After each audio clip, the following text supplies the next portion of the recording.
let my brother live in my apartment rent-free, but he moved his girlfriend in behind me. A month later she changed the locks and made a list of rules. If you want to visit our place, these are the conditions. So I decided. I was enjoying my day off, lounging on my sofa and scrolling through Netflix when my phone rang. Mom's name flashed on the screen. I hesitated for a moment before answering. Hey, Ruby. How are you doing? Mom's voice had that sweet, insinuating tone she always used when she wanted something. I'm good. Just relaxing. What's up? I asked, already bracing myself. Well, I need to ask you for a small favor, she said, confirming my suspicions. Your brother just moved out of his apartment. His lease ended, and he's having some temporary money problems. I sighed. Jake was 26, 4 years younger than me, and had never quite gotten his act together. He jumped from job to job, relationship to relationship, always with some excuse about why things fell apart. Mom, where is this going? I asked, though I already knew. Well, you have that empty apartment from your divorce with Mark, she said, her voice getting higher. Jake needs somewhere to stay until he gets back on his feet. I thought maybe he could stay there for a little while? Just until he sorts things out. I closed my eyes and took a deep breath. That apartment was my financial safety net.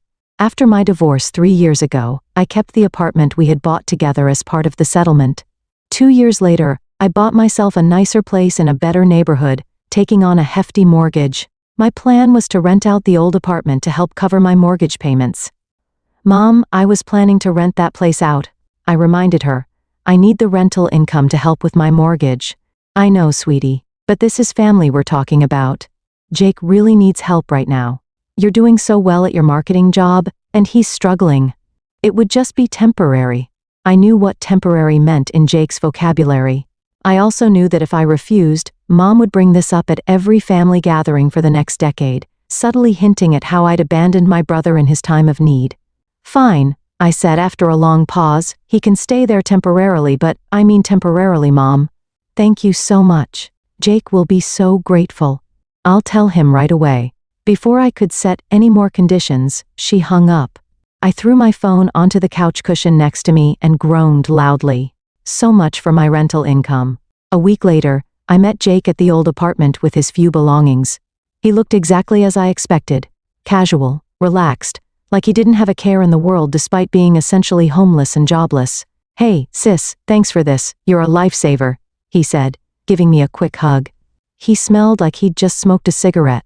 Yeah. Well, like I told Mom, this is temporary, I said, unlocking the door and walking inside. The place was clean and empty, with just the basic furniture I'd left behind. I need to rent this place out eventually. Of course, Jake said, looking around. I'll be out of your hair in no time. Just need to get my next gig lined up, you know? Got some promising leads already. I'd heard that before, Jake. I need you to follow some rules while you're here. He turned to me with a slightly annoyed expression but quickly masked it. Sure, shoot. First, no moving anyone else in without my permission. Second, clean up after yourself. This place needs to stay in good condition. Third, no loud parties. The neighbors already know me, and I don't want complaints. Fourth, no pets without asking me first. Jake held up his hands. Totally reasonable. I promise I'll be the perfect tenant. You won't even know I'm here. For the first few weeks, I was vigilant. I'd stop by after work unannounced, and to my surprise, Jake seemed to be keeping his promises. The apartment was reasonably clean, no strange people were living there, and he even cooked dinner for me a few times when I came over. See, I told you I'd grown up, he said one evening as we ate pasta he'd prepared. I'm impressed, I admitted. Maybe Mom was right for once. When I went to my parents' house for our traditional Saturday dinners, they were full of praise. It's so good to see you two getting along, Mom said, serving meatloaf. Family should always help family. I'm proud of you, Ruby. Dad nodded in agreement. Jake says you've been really supportive. That's what siblings are for. I felt a warm glow of approval I hadn't felt from them in years. Maybe this wasn't such a bad situation after all. After about 2 months, I relaxed my surveillance. Work got busier, and I was dating someone new. I'd call Jake occasionally to check in, but I stopped dropping by unannounced. Everything good over there? I'd ask. Yep, all good. Place is clean. Bills are paid. No wild parties. He'd always respond cheerfully. I should have known it was too good to be true. One Tuesday evening, I suddenly remembered I'd left some important documents in the filing cabinet in the spare bedroom of the apartment. I needed them for a meeting the next day, so I drove over without calling first. When I got to the apartment, I could hear music blasting from inside. I rang the doorbell, but no one answered. After trying a couple more times, I used my key to let myself in. The sight that greeted me stopped me in my tracks. A young woman I'd never seen before was dancing around my living room wearing nothing but one of Jake's t-shirts. When she saw me, her eyes widened in shock, then narrowed in anger. "What the hell? Who are you and why are you breaking into our apartment?" She yelled over the music. "Our apartment?" I was too stunned to respond immediately. "Hello, I'm talking to you. You can't just walk into someone's home with a key," she continued, turning down the music with a remote. Before I could answer, Jake came rushing out of the bedroom, wearing only boxers. His face fell when he saw me. "Ruby, I didn't know you were coming by," he stammered. "Clearly," I said, finding my voice. "Who is this?" The girl crossed her arms. "I should be asking who you are." "I'm Ruby. I own this apartment." I turned to Jake. "Care to explain?" "This is Amber," Jake said, moving between us. "My girlfriend, she needed a place to stay, and you moved her in without asking me," I finished for him. Even though the first rule was not to move anyone in without my permission. Amber rolled her eyes. "Oh my God, are you serious right now? We're adults. Jake doesn't need your permission for who stays in his apartment." "It's not his apartment," I said firmly. "It's mine." "Ruby, come on," Jake whined, putting on his best pleading face, the same one he'd been using since we were kids. "I love her. We're really serious about each other. I was going to tell you, but I knew you'd get all uptight about it." I looked between them. Jake was giving me puppy dog eyes, while Amber was staring at me with open hostility. "How long has she been living here?" I asked. "About a month," Jake admitted. A month, a whole month, and he hadn't bothered to mention it. I took a deep breath and counted to 10 in my head. "Jake, can we talk privately for a minute? Anything you have to say to him, you can say in front of me," Amber cut in. I stared at her. "I'd like to speak to my brother alone. In my apartment." Jake squeezed Amber's arm. "Just give us a sec, babe." She huffed but stomped off to the bedroom, slamming the door behind her. "Charming," I muttered once she was gone. "She's just protective," Jake said. "And you kind of freaked her out by just walking in with my key to my apartment." I crossed my arms. "Jake? What the hell? We had an agreement." I know. He sighed. "But we've been together for 3 months, and her roommate kicked her out, and it just made sense. She's really great when you get to know her." I rubbed my temples, feeling a headache coming on. Part of me wanted to tell them both to pack their things and get out. But I knew what would happen. Mom and Dad would take Jake's side, and I'd be the cold-hearted sister who threw her brother and his girlfriend onto the street. "Fine," I said finally, "she can stay too, but the other rules still apply. Keep the place clean, no parties, no pets without asking." Jake's face broke into a huge smile, and he hugged me. "You're the best. I promise we'll follow all the other rules. You won't regret this." "I already do," I mumbled, but he didn't hear me. As I was gathering my documents and heading toward the door, Amber emerged from the bedroom. "So, I'm allowed to stay. How generous of you," she said with a smirk. "Amber, be nice," Jake said weakly. "No, I'm serious, thank you, Ruby," she said, but her tone made it clear she wasn't thankful at all. "But next time, maybe knock before using your key? It's kind of invasive to just walk in." I opened my mouth to remind her whose name was on the deed, but decided it wasn't worth it, sure. As I reached for the door handle, Amber stepped in front of me and opened it. "By now," she said with a fake smile, and practically slammed the door behind me. I stood in the hallway, stunned. Did that really just happen? Did my brother's girlfriend just kick me out of my own apartment? That Saturday, I went to my parents' house for dinner, still fuming about the encounter. "So, I met Jake's girlfriend," I said as we ate. "Isn't she lovely?" Mom beamed. "Jake brought her over last week. Such a sweet girl." I nearly choked on my potatoes, sweet. She was incredibly rude to me. I told them about finding Amber at the apartment and how she'd acted toward me. Mom waved her hand dismissively. You probably just caught her off guard. And using your key without warning, that would startle anyone. It's my apartment, I said, feeling like a broken record, and they broke the rules we agreed on. Oh, Ruby. Mom sighed. You need to understand. Jake's building a serious relationship here. They want to create a home together. In my apartment, I emphasized. Can't you be happy for your brother? Dad asked. After your divorce, you should understand how important it is to find someone. That stung.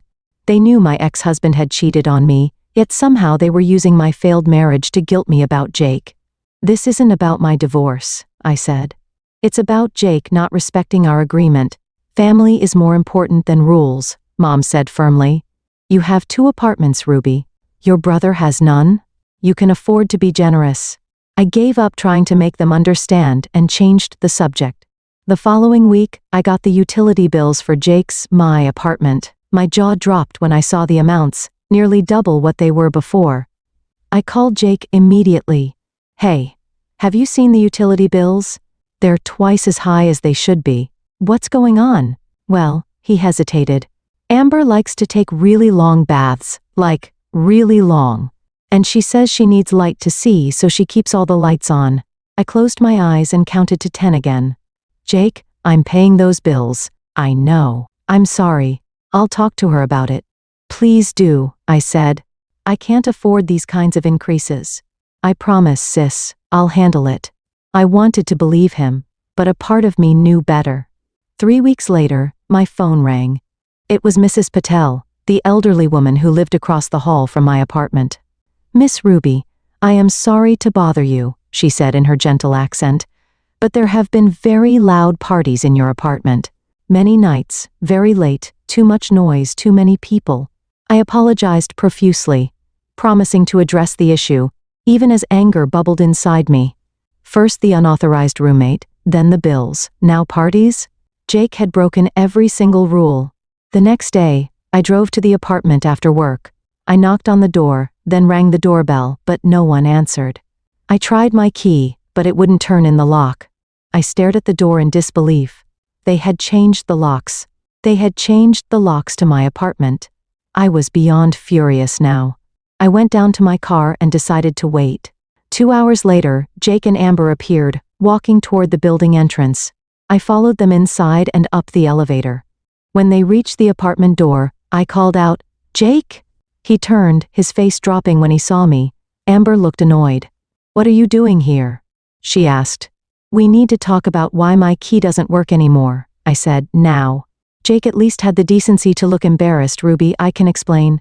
"Let's talk inside," I insisted, pushing past Amber, who gave me a dirty look but stepped aside. Once inside, I noticed the apartment was messier than before. Empty beer bottles lined the kitchen counter, and the living room furniture had been rearranged. "Why did you change the locks?" I demanded. Before Jake could answer, Amber jumped in. "I didn't like the idea of you being able to just walk in whenever you wanted. It's creepy." I turned to Jake. "Did you agree to this?" He looked at the floor, then nodded slightly. "You know what? I've had enough," I said. "Mrs. Patel called me yesterday. She says you've been having lab parties. That old bat needs to mind her own business." Amber muttered. "The neighbors are my business," I said, "and so are the utility bills, which have doubled since you moved in." Jake stepped forward. "Ruby, can we talk about this later? When everyone's calmer?" "No, we're talking about it now," I insisted. "You've broken every single rule we agreed on. You moved someone in without asking. You're not keeping the place clean, you're having parties, and now you've changed the locks to my property without my permission." Amber rolled her eyes and went to a drawer, pulling out a folded piece of paper. "Here, what's this?" I asked, not taking it. "It's a list of rules," she said, shoving it into my hands. "If you want to visit your apartment, these are the conditions." I unfolded the paper, not believing what I was hearing. As I read through the list, my jaw dropped. The first rule stated I needed to give them at least 3 days' notice before visiting. The second said I couldn't come after PM or before AM. The third forbidden topic was any discussion of bills. Rule 4 stated I needed to be quiet while visiting and not create drama. Rule 5 demanded I buy them new furniture, since the current stuff was old and ugly. The list went on with increasingly ridiculous demands. I looked up from the paper to see Amber smirking and Jake looking uncomfortable. Something snapped inside me. A strange calm washed over me.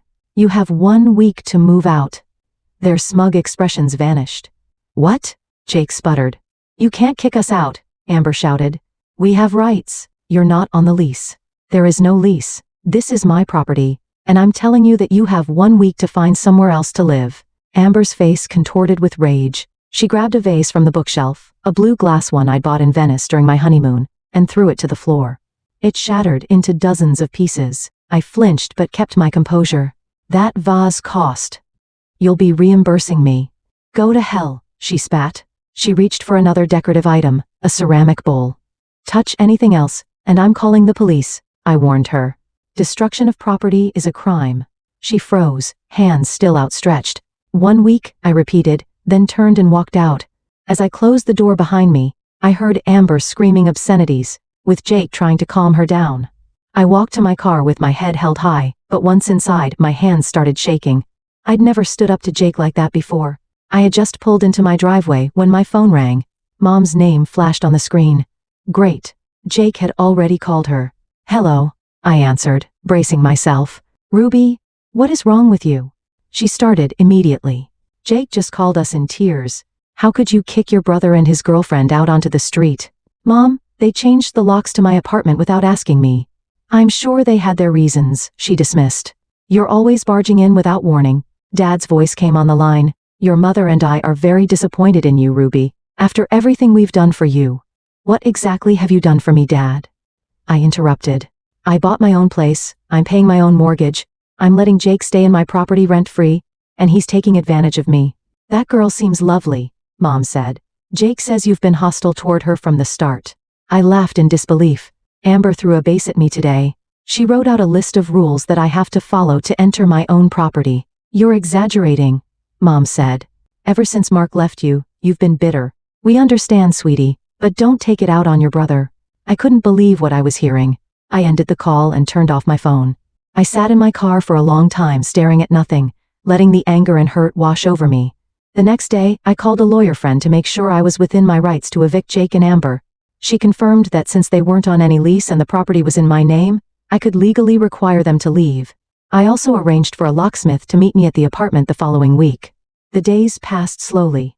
Jake called several times, but I let it go to voicemail. His messages oscillated between angry, "You're being totally unreasonable," and pleading, "Please, Ruby, we have nowhere else to go." I didn't respond to any of them. Mom and Dad called too. I ignored their calls as well. Finally, the week was up. I took the day off work and drove to the apartment. The locksmith scheduled to arrive an hour after me. I wasn't sure what to expect. Would they still be there? I knocked on the door, and to my surprise, Jake answered almost immediately. His eyes were red-rimmed, and he looked tired. "We're almost done packing," he said quietly. I nodded and stepped inside. The apartment was a mess, boxes and bags everywhere. Amber was in the bedroom, shoving clothes into a suitcase. "Where will you go?"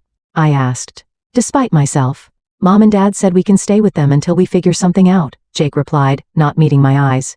I felt a tiny pang of guilt, which I quickly suppressed. This was the consequence of their actions, not mine. We didn't speak much as they finished packing. Amber refused to look at me, moving around as if I were invisible.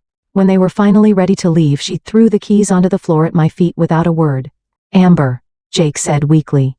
But she was already out the door. Jake lingered for a moment. "I'm sorry about the vase," he said, "and the locks. It was Amber's idea, but I went along with it."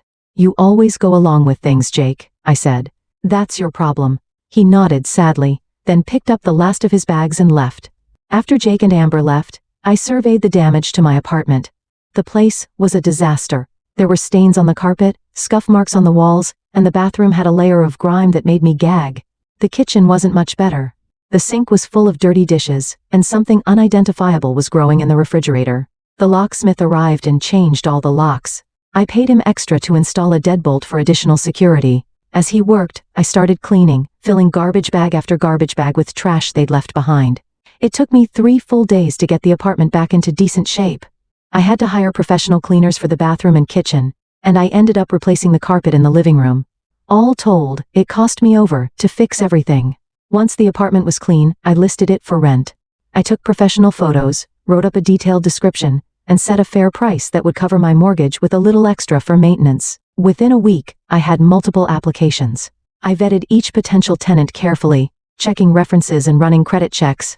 Finally, I settled on a young doctor who was starting her residency at the local hospital. She had excellent credit, steady income, and no pets. We signed a proper lease agreement, with all the details spelled out clearly. The day she moved in, I handed her the keys with a sense of accomplishment. This was how it was supposed to go, a business transaction between responsible adults. As I drove home, I felt lighter. The rental income would help significantly with my mortgage payments, just as I'd planned before Jake had derailed everything. For the next few weeks, I enjoyed my peaceful life. I focused on work, started taking a yoga class, and went on a couple of dates. It was nice to have my own space and boundaries again. My parents eventually stopped calling, though they still sent occasional texts asking me to stop being stubborn and make amends with your brother. I deleted these without responding. Then, about a month after Jake and Amber moved out, I received a message from my mother that made me pause. "Ruby, I know you're still upset, but I need to talk to you. It's important. Please call me." Something in the tone seemed different.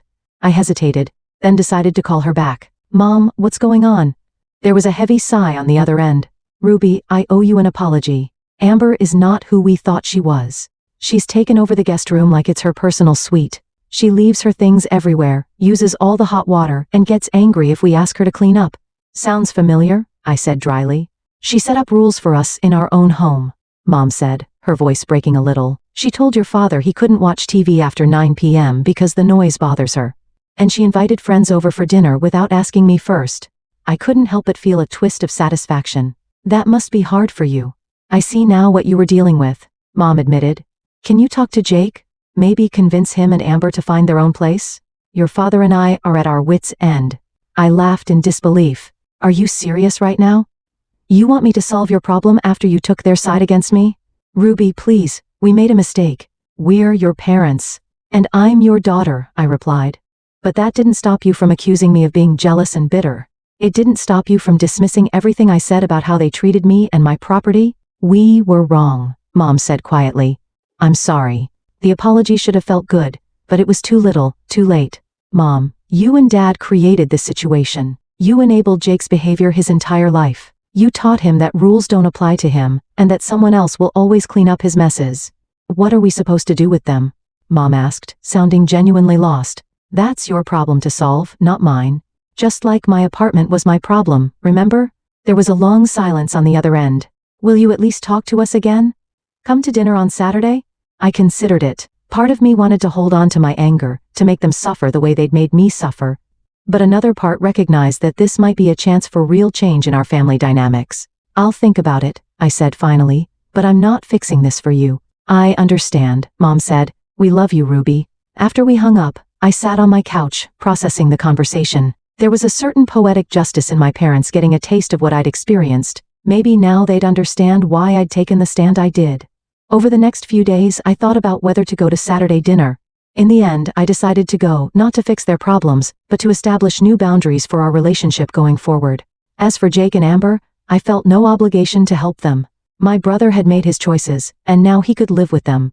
If this experience finally forced him to grow up and take responsibility for his life, maybe something good would come of it after all. Meanwhile, my tenant paid her rent on time each month. The money went straight toward my mortgage, just as I'd planned. I was moving forward with my life, on my own terms, without apologizing for protecting what was mine.